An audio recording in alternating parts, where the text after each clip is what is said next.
I'm Sarita Turner. I'm the director for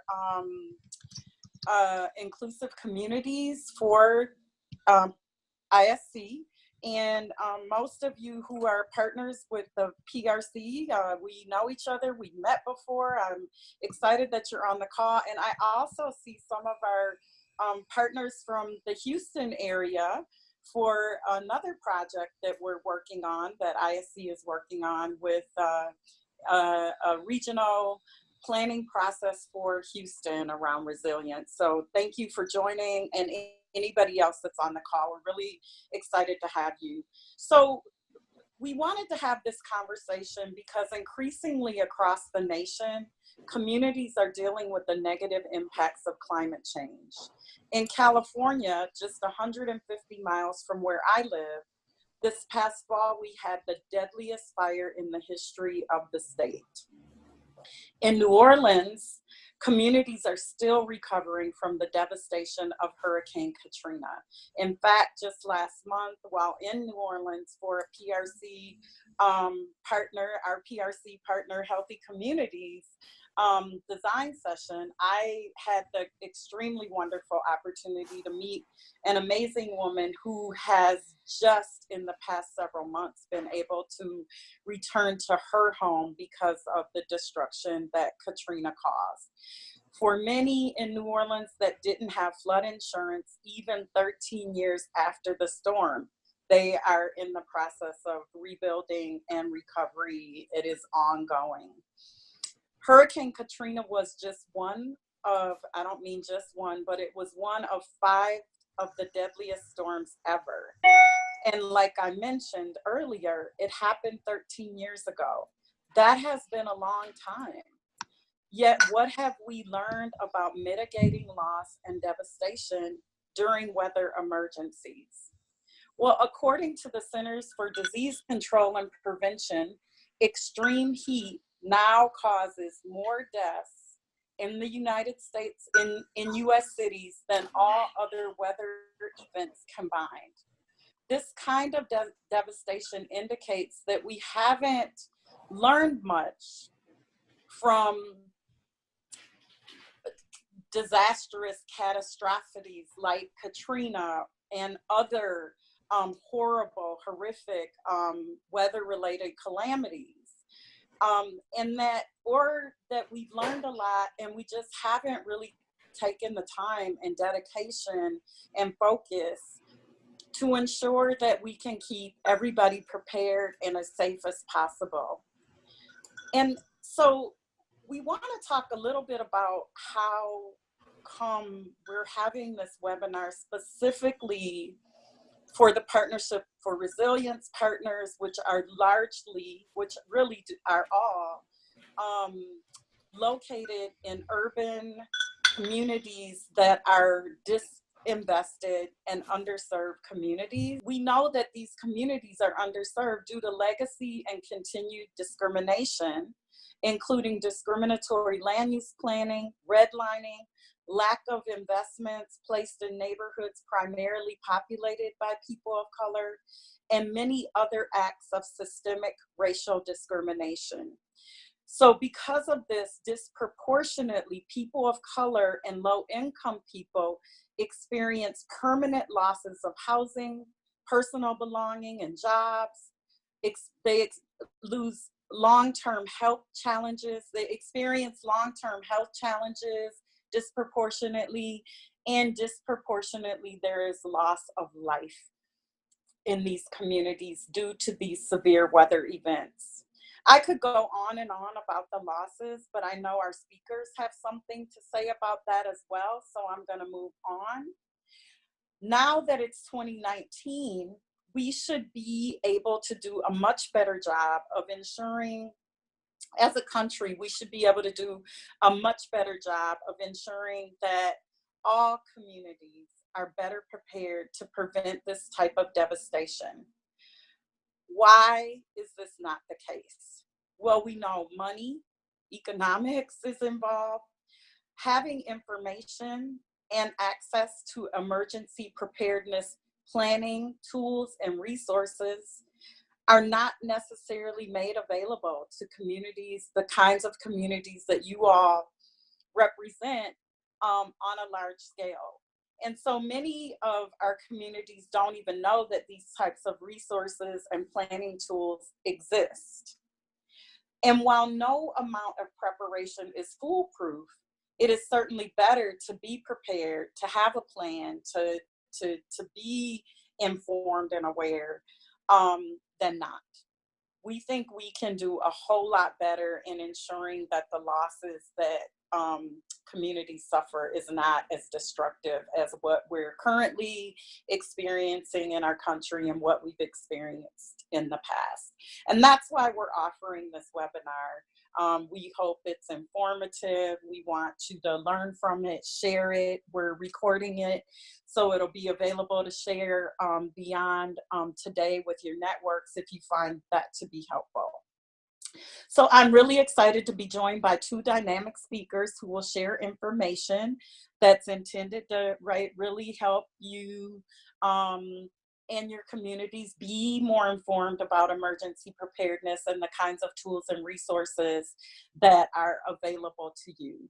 First, we're going to hear from Steve Adams. He's the Director of Urban Resilience for the Institute for Sustainable Communities. He's my counterpart here. We work closely together.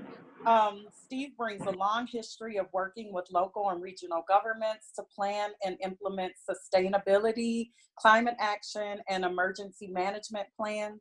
Steve will offer a national perspective on how to partner with local governments to bring emergency management information, education, and tools and resources to local communities, especially residents and small business owners and other community serving organizations. We're also going to hear from John Huffington, who is the Director of Development for the Living Classrooms Foundation. Living Classrooms is in a partnership with the Power 50 Foundation, and they opened the first City of Baltimore recognized community resilience hub ever in the city of Baltimore. And we all think in the nation, and John will talk a little bit more about that. John will share Living Classrooms experience and strategies of navigating through government systems to learn about and secure emergency management resources for their East Baltimore community. And he will also help us all learn about the approaches Living Classrooms is using to educate and engage their residents and broader community on emergency management and the use of emergency management resources. Thank you, Sarita and Nicole, for the opportunity to participate in this. This is a bit of a makeup opportunity for me. I fell ill during the weekend just prior to the Chicago convening that you all enjoyed, and was not able to join that event, and I understand that it was quite lovely. So I do have the title of Director of Urban Resilience at ISC, as Rita noted. The caveat I do want to make is that I'm talking about emergency management, and I am not a professional emergency manager. I do work with them in many regards, and many years ago, I did in fact work in the Emergency Operations Center within the state of Florida during hurricane seasons, and have a little bit of direct experience. But my job really is to try to break down some of the jargon, some of the acronyms, some of the alphabet soup, and really kind of think about some of the issues and how these intersect with the work that many of you are doing at the community level. This past fall in September, Howell and Elliott out of Rice University published a document, a report, Damages Done Here, that really caught my eye. I think often when we think about the intersection of disaster and communities of color and low-income communities, we often think about the immediacy of the impact. We see the immediate needs in the moments or days or weeks immediately after the storm. But what this study did was go back and look at 14 years of data at the county level across the country that was disaggregated by race and class, and looked at the impact of to long-term family wealth. So white families, on average, in over the course of this 14-year span, had an increase in wealth of $126,000 on average for the counties that received the highest level of impact, the $10 billion in hazard damage, whereas losses for families of color are ranged from $10,000 to $29,000. So we see this as not only an impact at a moment in time, but we see this as having a much longer lasting range of impacts to families of color over time with respect to their wealth. And it's incredibly important that we begin to think about how we get ahead of these impacts and start changing some of these factors. So next slide, please. Sarita tasked me with really trying to think about what does a neighborhood emergency management system look like? How would it operate, and more importantly, how does it interface with some of the governmental resources that are there, and maybe offer some thoughts and some tools around what community leaders can do to engage at the community level, at the neighborhood level, to really build resilience. I think it's really important to kind of think about the way in which we, the United States, the nation, really organizes the national emergency preparedness system.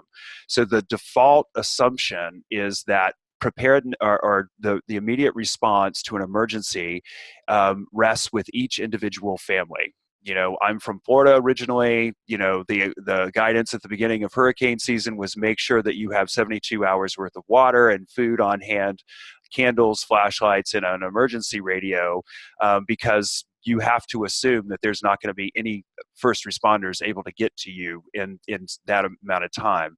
I currently live in Oregon. The guidance here and the risk here is a major earthquake offshore that could in fact be as high as a 9.0. And the guidance they're telling us here is that we need to be prepared to kind of be self-sufficient for something like 7 to 10 days before we could expect. So then the system folds up to the city, and then the county, and then the state, and finally to the federal government, with the federal government assuming, FEMA, as we all know, assumes that local response capacities, it starts with local all the way up. So really kind of thinking about the family preparedness, thinking about the neighborhood and community preparedness, and then thinking about how government and others kind of interface with that system. All right, so next slide, please. So we're going to start maybe breaking down some of the jargon here. So emergency managers will tend to talk about emergency management as a cycle. So the first thing that they talk about, this is well before the event happens, they will talk about mitigation or hazard mitigation. And if you work in the climate space and you are talking about greenhouse gas emissions and trying to reduce the emissions that are causing climate change, you'll hear climate policy folks talking about climate mitigation, and that means to reduce emissions. And that is different than hazard mitigation, which in this context is really trying to engage with communities to understand what the risks are. Your emergency managers are doing things to really try to understand what kinds of emergency responses that they might have to prepare for. Is it a flood? Is it an earthquake? Is it an extreme cold snap that we're seeing now? And really kind of identifying infrastructure projects. You know, is this bridge vulnerable to a flood event, and really trying to think about what they can do to fix those vulnerabilities before the storm hits, right? So there's a bucket of work that emergency managers will talk about mitigation. Secondly, and this is still before the impact, is the preparedness side. So preparedness is simply all of the stuff that individuals, families, communities, and state and federal folk are doing to prepare for an effective response to an actual emergency event, an extreme weather event. So it's training, it's exercises, maybe even in a whole range of formal plans that are putting resources forward positioned. For instance, being able to deploy water or plywood in hurricane vulnerable places. So it's just getting ready. The response piece happens right after the event. So this really, depending upon the magnitude of the event, this is a matter of hours, or in many instances, days and weeks. So this is really getting out there, saving people's lives, taking opening and caring for evacuation, providing for medical care en masse as if needed. And then after the immediacy of the event, you shift into the longer term recovery. So this is certainly the recovery, and Katrina in New Orleans, as Sarita noted, is in many respects still in recovery some 13, 14 years after that event. So that can be a very long-term process. And so it's meant to be this iterative learning cycle, and that's why emergency managers will tend to think about that. So when you are talking to your local emergency managers and you hear these terms, this is the kind of cycle that they're thinking about. Next slide, please. So mitigation and preparedness, I think, is something that we absolutely want to focus on. And this is a real moment of opportunity, I think, for a lot of communities. We want to, this is where I think we can begin to take some actions that breaks that cycle that I cited in that first slide about the disparity in wealth impacts over a long period of time. So hopefully your city and county and most local governments are producing some or all of these particular plans. So hazard mitigation plans are essentially looking at infrastructure improvements and other investments in the community that have been identified. So replacing a culvert or replacing a bridge that's very much open to flood. So these plans are required for local governments to be able to access certain pots of money from FEMA to be able to actually do these plans. So it's I think a particularly helpful plan for you to look at to give you more insight in terms of what your city and county officials have identified as hazards within your neighborhood or your community.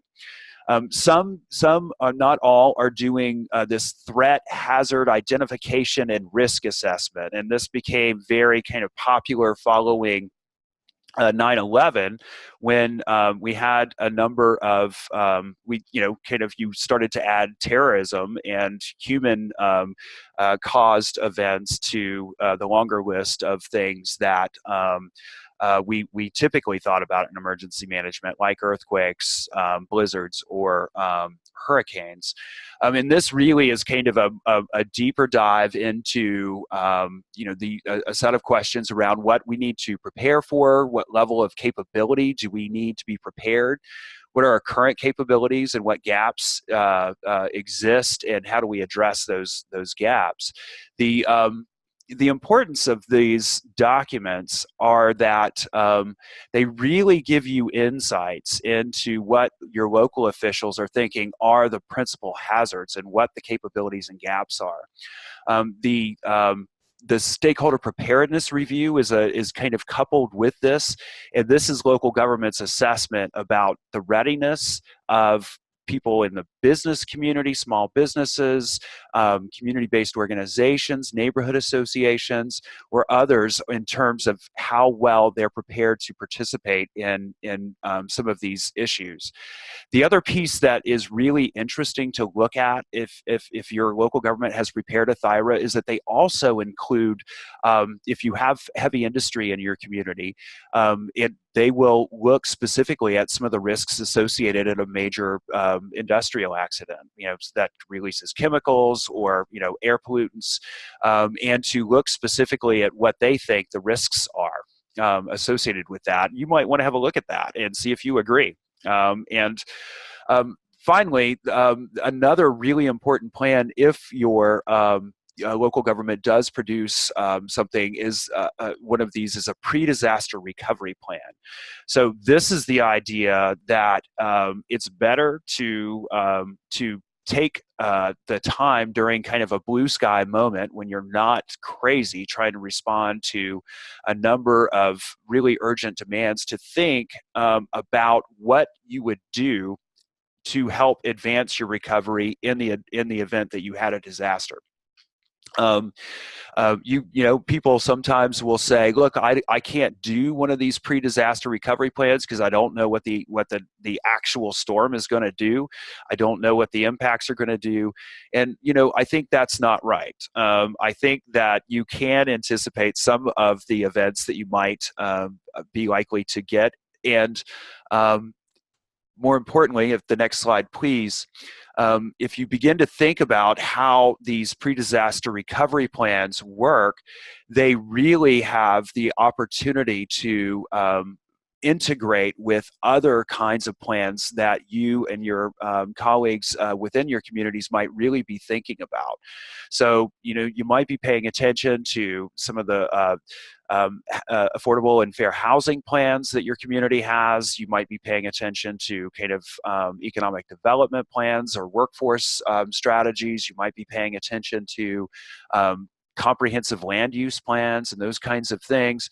But really, those connect and really interact with the pre-disaster recovery plan that then has implications for setting the stage for really being able to effectively respond to getting the outcomes of each of those plans in place, right? So when we have a big disaster, we often takes a long time and it's very bureaucratic, but there's often recovery dollars that come from the federal government.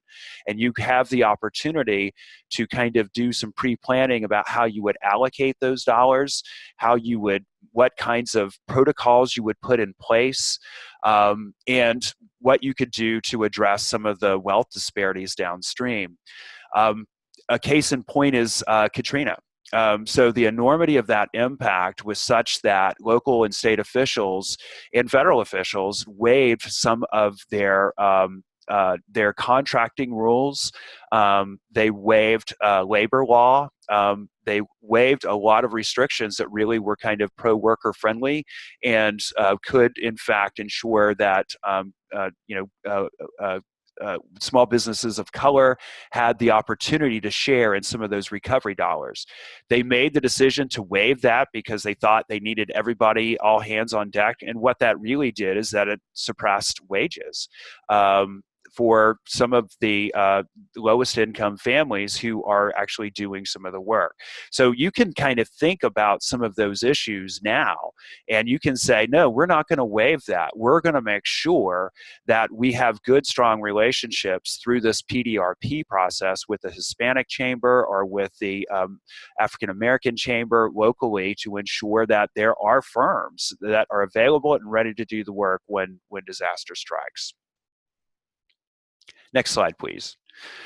I think at the end of the day, one of the most important ideas is really that the work that many neighborhood associations and community-based organizations are doing at the local level to build community, to build what kind of the academics call social capital and social cohesion, is some of the most important work that can be done as we move into the kind of preparedness phase. So some of the tools that are out there, there's a federal program that is sponsored by the Department of Homeland Security and FEMA called the Community Emergency Response Team.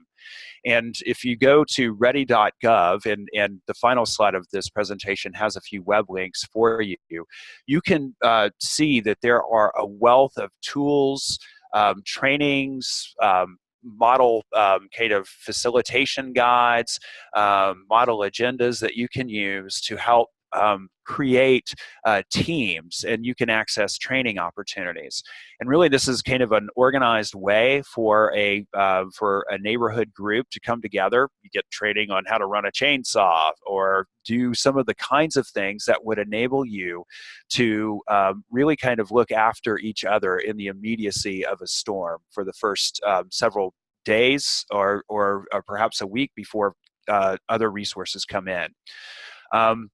Another tool that was developed out of the state of Washington by their emergency management office and has been spreading around is called Map Your Neighborhood. And again, there's a web link to that. But this is really an interactive process where you can, no matter what your neighborhood looks like, if it's a subdivision, if it's a vertical tower, an apartment house, it is really the idea of going door to door and beginning to come up with an inventory of who has what kinds of skills and what kinds of resources that might be available. So as we go through the neighborhood, I knock on Sarita's door and I learn that she's got CPR training, right, and can be helpful in doing that kind of medical emergency care. And as we document that, and we might say, oh, well, Steve's got a chainsaw. So as we know where those resources are, and we know and we share that with everybody, that process enables you to really kind of understand how you can come together locally and what kinds of resources you have collectively to address the immediacy of the emergency. And then shortly, we're going to hear about an idea coming out of Baltimore and around community resilience hubs. And so these, and I'm just going to keep my powder dry on that one because you're going to hear the real deal from that. But a lot of sustainability and resilience staff around the country are learning from the work that's coming out of Baltimore and other places and thinking about community resilience hubs as a formal way to support neighborhoods. I have a screenshot here of Eric Kleinenberg's Heat Wave.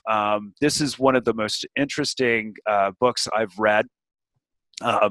This documents the experience of Chicago during the 1995 heat wave, in which quite a number of people died. And following that event, Eric Kleinenberg did an in-depth study to look at who died and what was the social context of the folk who died.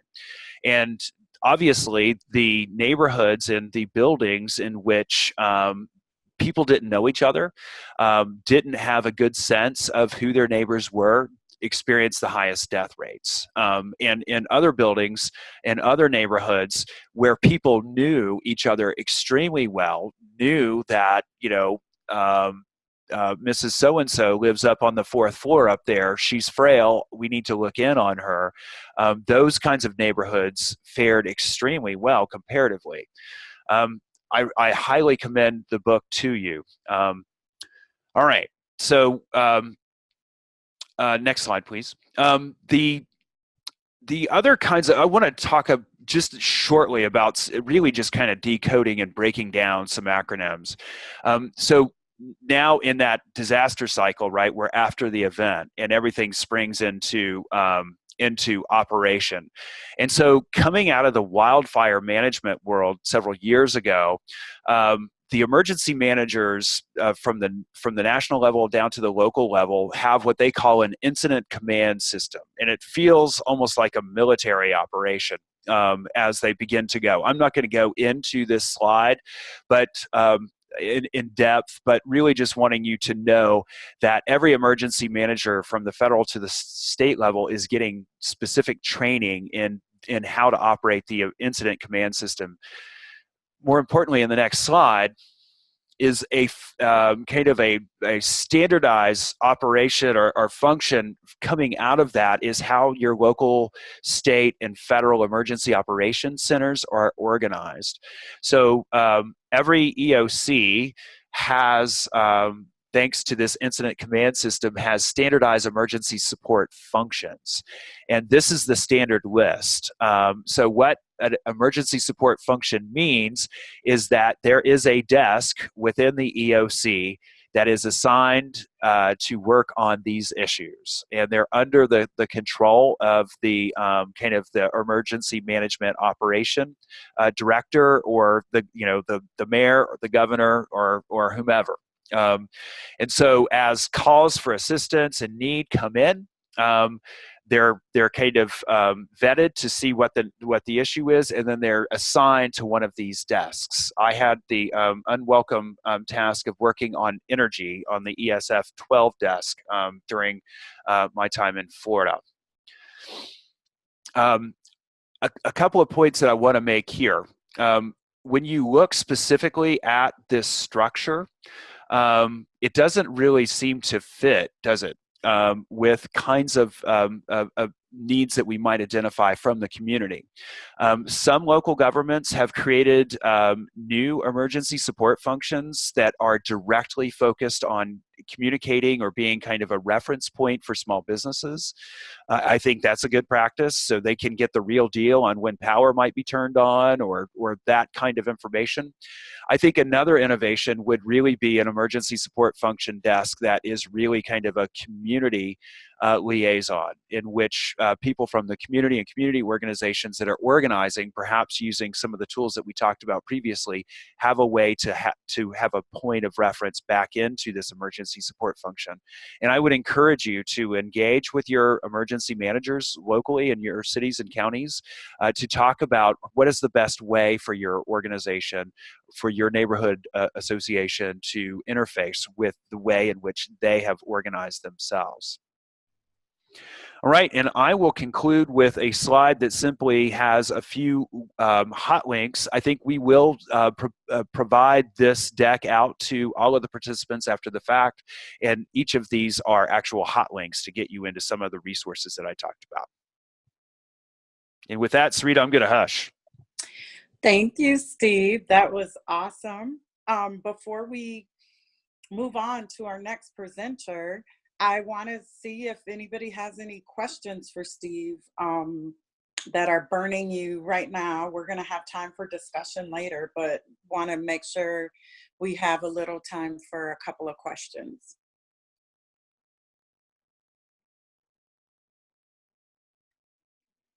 So I actually have a question. And maybe after I ask mine and Steve answers it, someone else may have one. And if not, we'll move on to John. But Steve, you mentioned the various types of, hazard mitigation and pre-disaster recovery plans, and how folks may want to take a look at those and see what's in them. And you offered to see if they agree with what's in them. Would you give a little bit of just insight from your experience of, who actually develops those plans, and are they supposed to engage the community in the development of those plans as those plans are being put together? And then if I were to go look at the City of Oakland's plan, or plans, plural, and decide that I perceive that they were, not comprehensive, or, not comprehensive or wrong, what should I do about that? How should I go about addressing that? I was saying I don't know the particulars about the City of Oakland's process, but I can say in a lot of communities, it's the bureaucracy, right, that is often at play. So often the emergency management shop is doing some of these plans. The land use planners sometimes are involved, sometimes they're not. The best practice is definitely to have folks talking to each other. I have seen instances where an emergency manager has identified a drainage project, right, that they want to fund because of flooding concerns. But then you look over at Public Works, or you look at one of the other shops that is putting forward a capital plan, and that particular project isn't listed. They're not talking to each other. often they do, and really smart communities are really thinking about all of the different pathways to get federal dollars in state dollars in to help them make improvements in the community. With respect to the second part of your question, it is absolutely a best practice, quote unquote, as characterized by FEMA in their guidance for community engagement. I think that you see varying degrees and levels of that around the country, but if you actually read the FEMA guidance on some of these plans from, say, 10 to 15 years ago, and read the latest iteration of those, you see a great deal more focus on community engagement as part of that.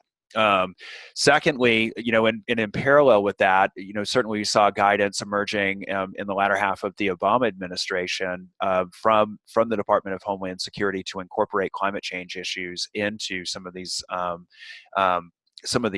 disaster and emergency management plans, and that guidance remains. It still is on the books in the guidance documents. But I definitely think a really good question would be, if as you engage with your emergency management shop, is to ask about the community engagement process. How did you do that? Who did you talk to?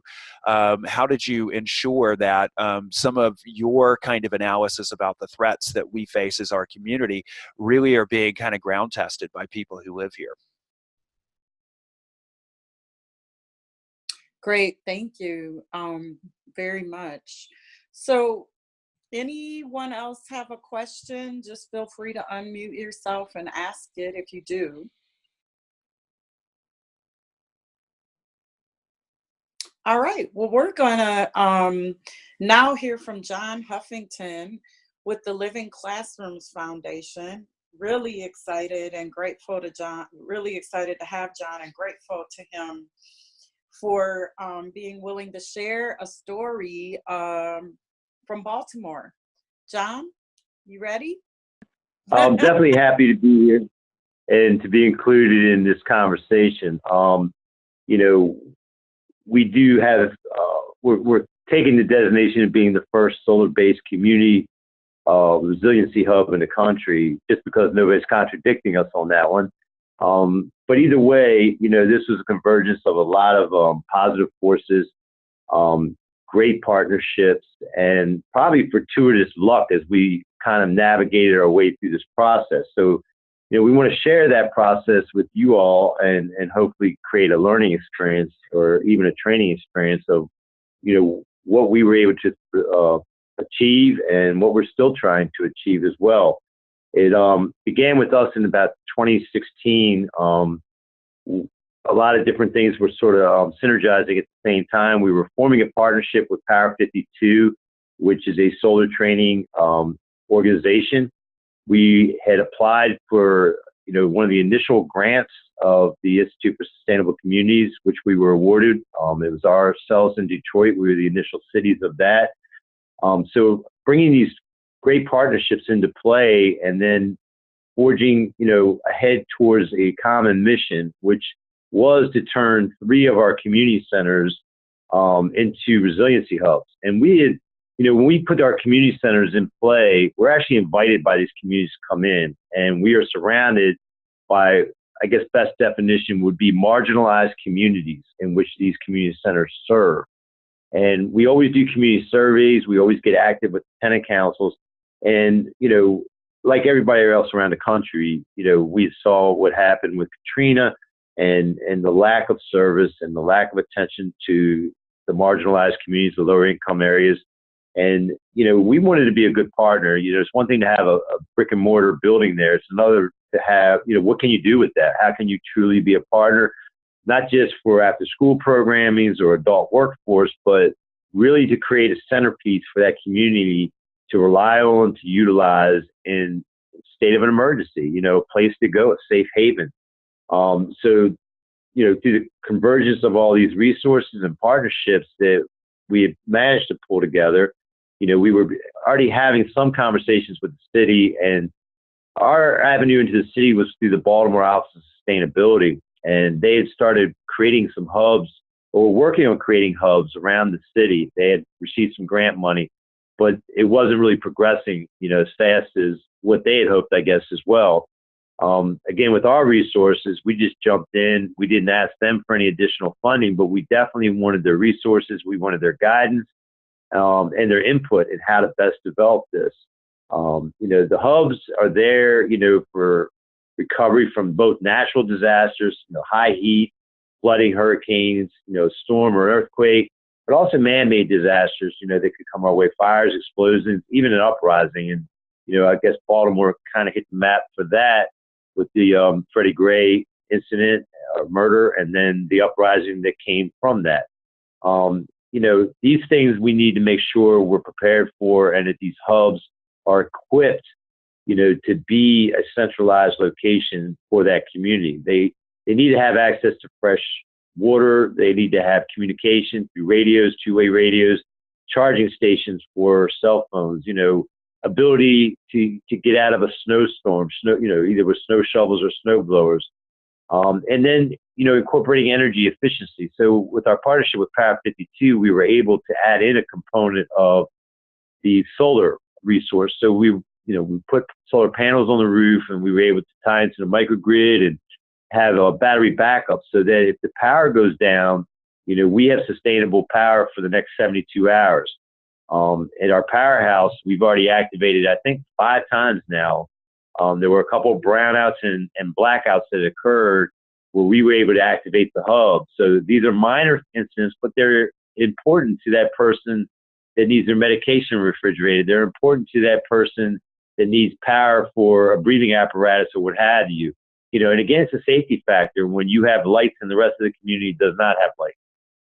It's a safe haven for the kids to come by. We had kids come by and barbecue, play video games, to keep them off the streets with the lights out, was, again, a safe haven. Through our connection with the Baltimore City, Department of Planning's Office of Sustainability, that led into a partnership with the Mayor's Office of Emergency Management. And there is where you get the key partnership, because we were able to, develop an MOU with them, which I'll get to in a minute. But the other avenue for this and for myself, because my true role is Director of Workforce Development, so this was a little bit out of my lane to spearhead, but one of the advantages to our partnership with Power 52 and where we were going with that is Power 52 created their own school. So they had the Power 52 Energy Institute. And the goal there was to take community residents and train them in solar installation. And they're getting certification through NCER, through NAVSEC, through OSHA, and through Power 52's own institute, which is the first community-based solar training school recognized by the Maryland Higher Education Department here in the state. So we've had 6 cohorts, graduated 80 people. Again, the convergence of resources in that regard was these same graduates were the ones that actually did the installation for us as we moved into, creating these hubs and installing the solar panels on the roof, adding into the battery backups and the grid, and then training our folk on how to even flick the switch and turn that on when the time came. So again, for us, it had a lot of levels and a lot of layers. Emily, I think next slide on that. For what we were trying to do with our hub. So, the basic definition of a hub is that, you have a building, a set of buildings that are going to be open to your community members during the daytime. And there's key crucial there, because we're not, an overnight hub, or, we don't provide the housing piece, because there are security issues attached to that and things of that nature. So the MOUs that we've developed with the city, at the city's encouragement, were to be, open from, the 8 to 8 p.m. type of situation to make sure that there's a resource. And those resources, are going to be the food, the water, ice, and again, cell phone charging stations. Additionally to that, you want to make sure that your staff and the members of the community are also trained in the CERT training and engaged in the whole process. We're going to get into that in another slide, but next slide for me. So again, for those that are actually, able to see the screen right now, we've attached some pictures. This is the powerhouse, and we've attached the pictures of our panels that are on the roof, the battery backup system that is down in the basement of the powerhouse, which is actually a converted firehouse that we've been operating as a community center now for quite a number of years in Perkins community, which is, again, a marginalized community that we have strong assets in. Next slide, please. And again, as I just mentioned, part of the avenue that we took was to create the school portion of this, to again engage community residents, to provide sustainable income careers, and to provide the training to get them there. The major part of that is, the NCER training, which is the National Center for Construction, Education, and Research, as well as the NASAC, which is the North American Board of Certified Construction and Energy, or North American Board of Certified Energy Professionals, that are, again, stackable credentials that folk either can take right into the solar field or any green industry, including construction. These are, again, stackable and transferable certifications that allow, our workforce and our graduates to move into these industries. Again, coming straight out of the neighborhood, something that hadn't really been offered in Baltimore. And then in our role here, we were able to actually employ them to do the work on our 3 community centers, which was another dividend of the whole project. Next slide, please. So moving into where we went next, which was to create the MOU. Well, before we even did that, just pause for a second. Again, as we go into these communities, we always do these listening sessions, and we certainly did it here as we talked about the desire to launch the hub. So the first thing we did is administer a community needs assessment to determine how prepared our residents were in dealing with, either a natural or man-made emergency situation. So the survey, just included practical questions about what do you do in, if there's a flood or if there's loss of electricity. And the results that we were getting back is that they're not prepared. Most residents didn't have emergency kits, and the basic resource was to turn to their own families, in the event of emergency, as most people do. They'll huddle up. So the data that we were able to collect from that was really instrumental in the development of our processes and procedures and the protocols that we established as far as, creating the hub. And then in conjunction with the city and working, in tandem with them to get an understanding of what a requirement of a hub would be, what would we, look towards to serve. And that's where we all sat down and hammered out an MOU between ourselves and the mayor and the city council of Baltimore, which basically just for our set of circumstances, because again, it depends on the city, depends on your building, it depends on what role you want to play. One of the areas that we did not go into was even on the code blue days or even the heat advisory days.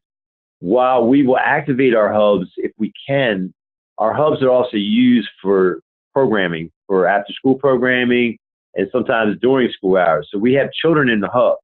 So we didn't want to get in a situation of mixing populations, like having to shut down a program and call parents to get their kids. Depending on what the circumstances are, we might just have to hold in place until, emergency personnel could get there.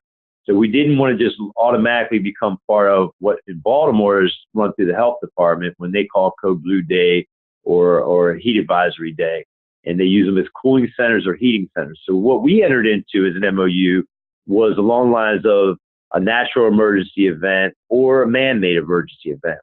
And the MOU there requires the city under normal circumstances to give a 24-hour notice of activation. Now, we know you can't always predict those kind of things. Maybe we had hurricane or tropical storm Florence was coming our way, and Fells Point is a very low-lying area. It's prone to flooding. So when a situation like that is coming, you can prepare. But if it's a man-made situation, obviously you're more in reaction mode, and you're not going to get the 24-hour notice. But the MOU gives us that grace period. And I think next slide, please. There's a protocols that are in place to allow that to take place. The slide that we have up now is, again, just a definition of resilience, which is sort of as describing there, which is the ability of the community to anticipate, accommodate, positively adapt to, or thrive in this, a changing climate condition or hazard event. So that's the whole body work of, motivation for why we would have a hub and why we would activate it. Next slide, please. So now moving into more of what does it require and what does our MOU require in order to actually have a hub? Well, you need a large interior open space. You need the area in which you can accommodate a large amount of your community residents to come into. It's got to be ADA accessible. There needs to be landlines, simply because if the cell phones go down, you wouldn't be able to have communication. Even if the landlines go down, there's a backup system where you need to have the radios in place too. You need to have area to store medical supplies. Obviously, you have to have the hygiene facility, access to the toilet, the sink, running water. That's if it's available during an emergency. Refrigerator and freezer are necessary for food and for medication. It's got to be accessible for deliveries, because one of the arrangements that you get when you partner up with the Office of Emergency Management is you're on their grid. So they're going to provide service if there's nothing more than dropping off water, or if it's making sure DPW gets over there and plows the area out. You've got to have an accessible area that you can get those deliveries, that they can get in and out to you. One of the considerations is obviously your roof considerations and stability for installing solar, or even if you have an available land portion where you could do ground mount. Obviously, if the grid's going down, if the energy grid is going down, then you'll want to have solar power. So again, indoor space for your solar storage. One of the things they highly recommend is you're not located in a regulated floodplain, obviously, and then safe and secure locations for any personal property or lockbox for that. Next slide, please. And then here are some of what they would call phase one supplies that we entered into an agreement with. And phase one supplies were those that the city would actually supply up front for the hub. As I just mentioned, you've got to have a first aid kit. They call for an ANSI Class 8 first aid kit or comparable, meaning that you might have to triage, you might have to, to stabilize, a medical situation of trauma before emergency medical personnel can get to that scene. So this is more than just the average. We have a small little kit. You got a CVS, got Band-Aids. This would be more your tourniquets, your larger bandages, puncture wound type of bandages, things like that. That can hopefully stabilize folk until the emergency personnel can get there. A battery-powered radio. Some of the basics that it's good to have on a list because you don't think about them until you need them, and that's a can opener, flashlight, snow shovel, snow blower, regular shovel, fresh water, board games, something old school to entertain the kids. If you don't have power, the video games aren't going to quite be working, and you want to keep your community a little bit stabilized, and having kids scared or frantic is not in your best interest. So again, in our powerhouse with the solar, we're able to have 72 hours of backup, and we did have the kids playing video games on our computers and distracting them like that. But if you don't have a resiliency hub with a solar piece attached, then you got to start thinking old school too, and that's the basics.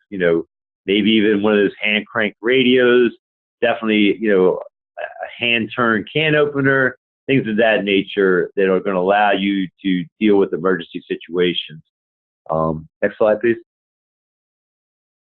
So the emergency activation, as I mentioned earlier, it occurs when the Office of Emergency Management determines that the hub should be notified that we're going to need to be available.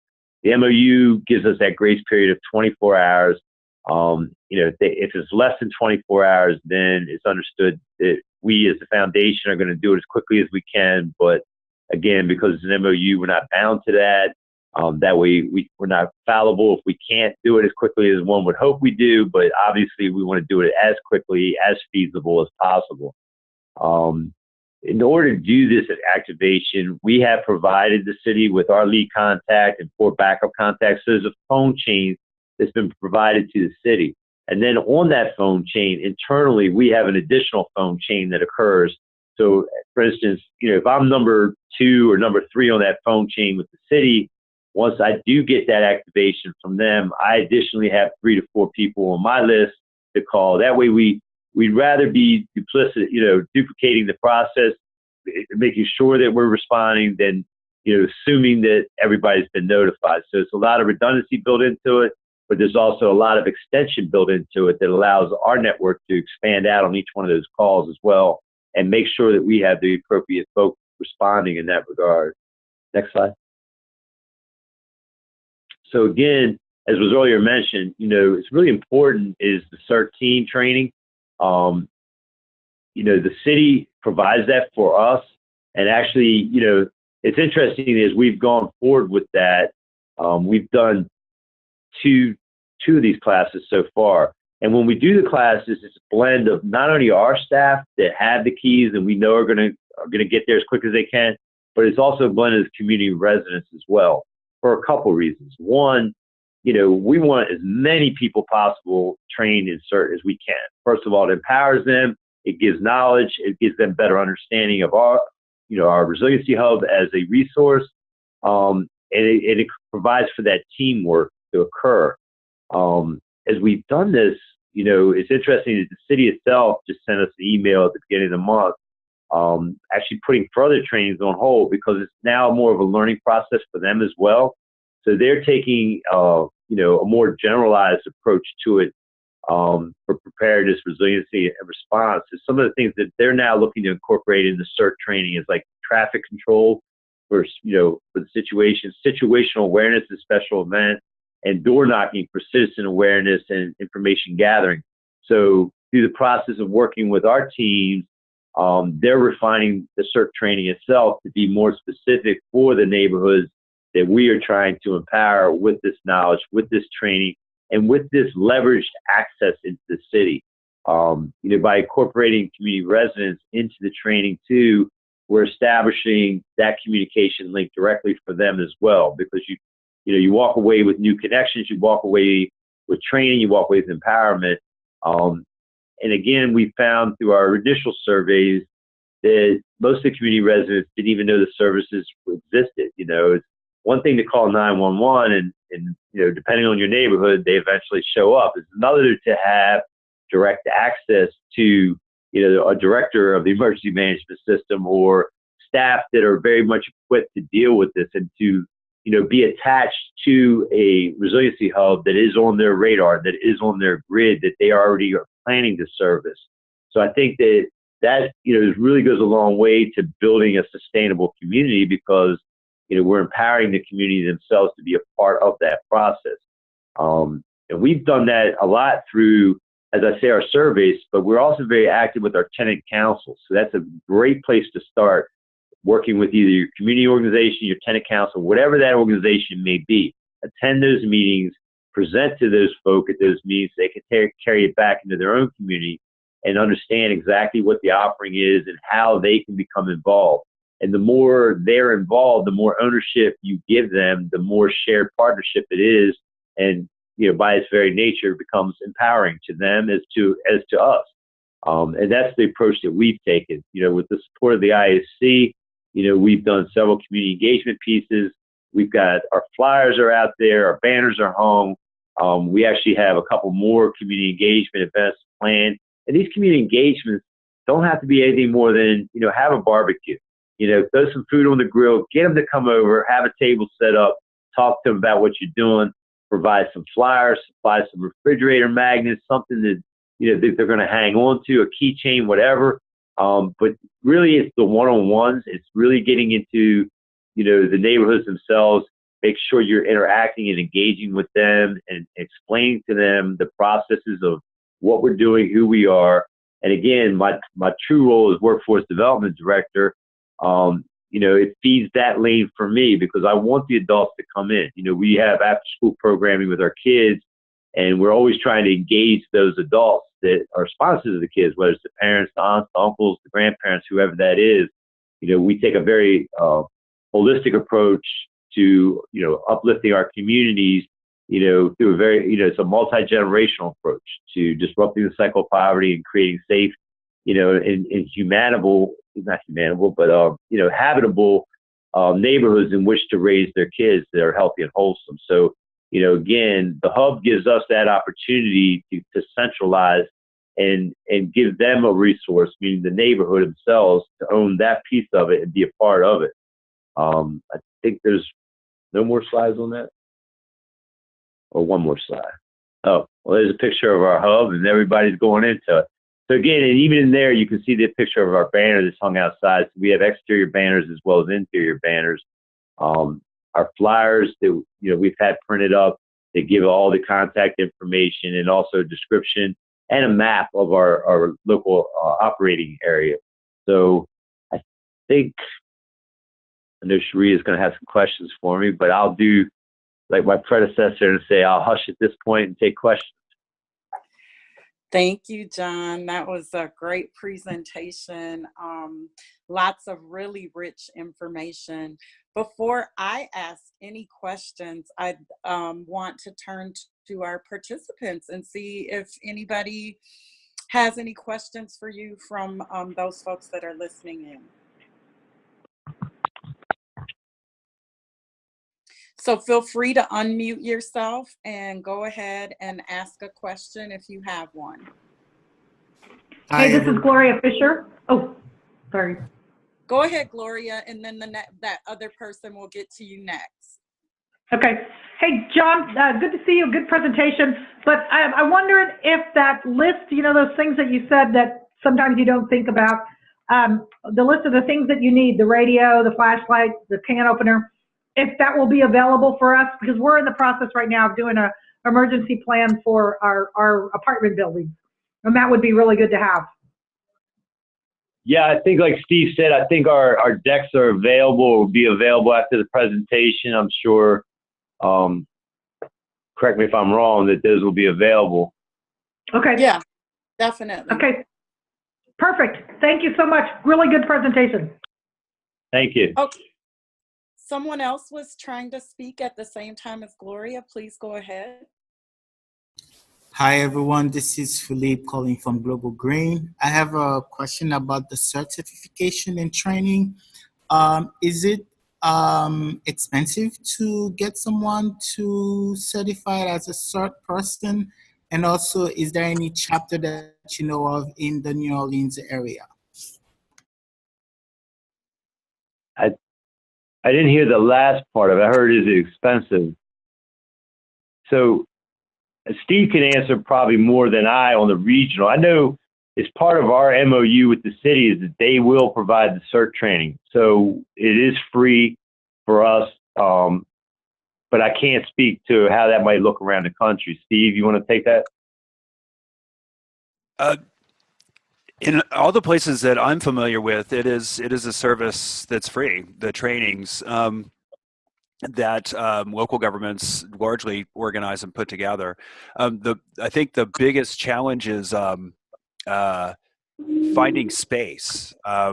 Those when they put out an announcement that they're going to train, I've heard just kind of anecdotally around the country and certainly where I live, those spots fill up really fast.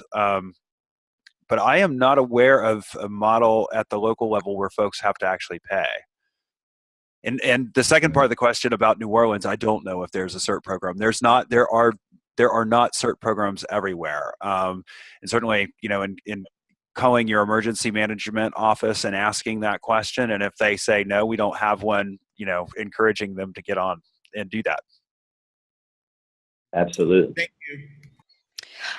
If I can just jump in quickly, on the group chat, Hilly shared that there is a Baton Rouge, LA office, and maybe to reach out to the city's Office of Homeland Security to find that information. Awesome. Thank you very much. Any other questions? Yes, I have a question. Can you hear me? Yes. Can you say who you are and where you're Yes. from? Yes. Hi, this is Myra. I'm with Catalyst Miami. We actually do have a CERT program here, and it's also free. I did have a question about how it looks like in Baltimore.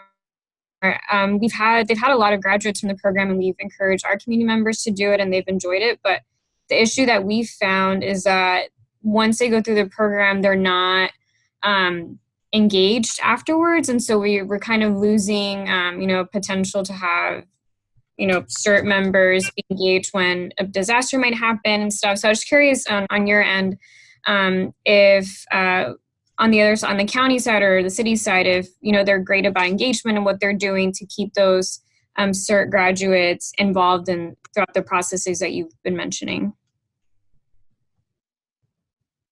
Yeah, that was actually one of the things that, our director here, David McMillan, brought up in his email, is that continual engagement, is really key, is crucial to the success of the program, and even in retaining your valuable volunteers. So, it's about, creating opportunity for, keeping them engaged, whether it's, passing on information, doing the door knocking, what have you, or including them in your community engagement pieces as well. So, the folk that we've taken through the CERT training that aren't living classroom staff, we certainly always invite them and welcome them back when we're out there doing additional tabling events.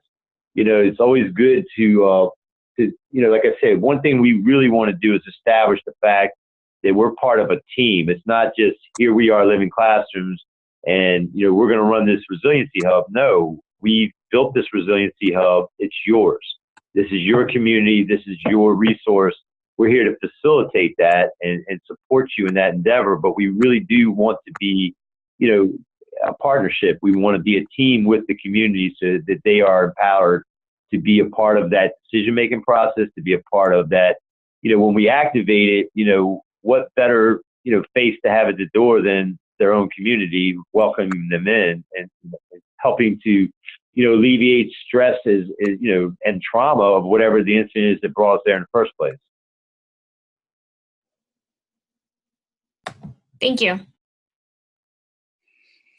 Any other questions? Yes, I hear somebody. So Sarita, I would just maybe build on that answer from John. I think I've heard that as well, that engagement is, ongoing engagement after the fact is definitely a challenge. And just sharing an anecdote from where I live here in Oregon, opportunities to actually mobilize CERT trained teams in what I would characterize as kind of like minor emergencies. We had an ice storm here last year, and several of the CERT teams that were trained were a little upset that they didn't get an opportunity to go out and help cut up some of the tree limbs that came down and some of the trees after the power lines were cleared. And it was kind of a conversation here in the city of that was a missed opportunity. We could have actually had some opportunities for folks to get out and use some of the skills that they've been trained on.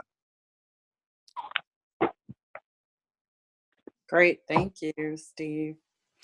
And there's just one more comment in the chat that CERT has a train the trainer program, and that could be another way to keep the trained folks engaged. And where's that comment coming from? What city is that? That's from Hillary in New Orleans. Awesome.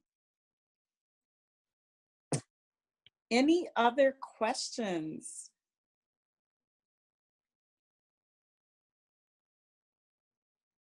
Well, I certainly want to encourage everyone, if you have a question that comes up for you later, to follow up by email. As has been mentioned a couple of times, we will be sending out the slides.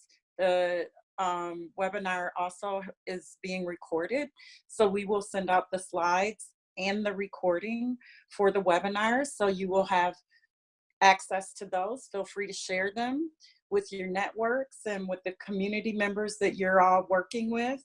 We hope that this was an informative process, and it certainly was for me. I learned a lot, and there was a lot of really good information. And we are going to commit at ISC. We are committed to keeping these conversations going. So we'll be doing further webinars and calls moving forward on various topics. If there is a topic that you're really interested in making sure that we dig into, host a webinar on or have at one of our convenings, a presentation about or a workshop about, please feel free to share that as well. And without further ado, I think we can wrap up. I just want to make sure there's no other final questions or comments or observations from our presenters as well.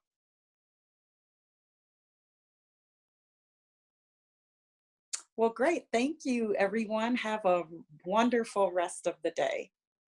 Thank Bye. you. Thank you. Bye-bye. Bye.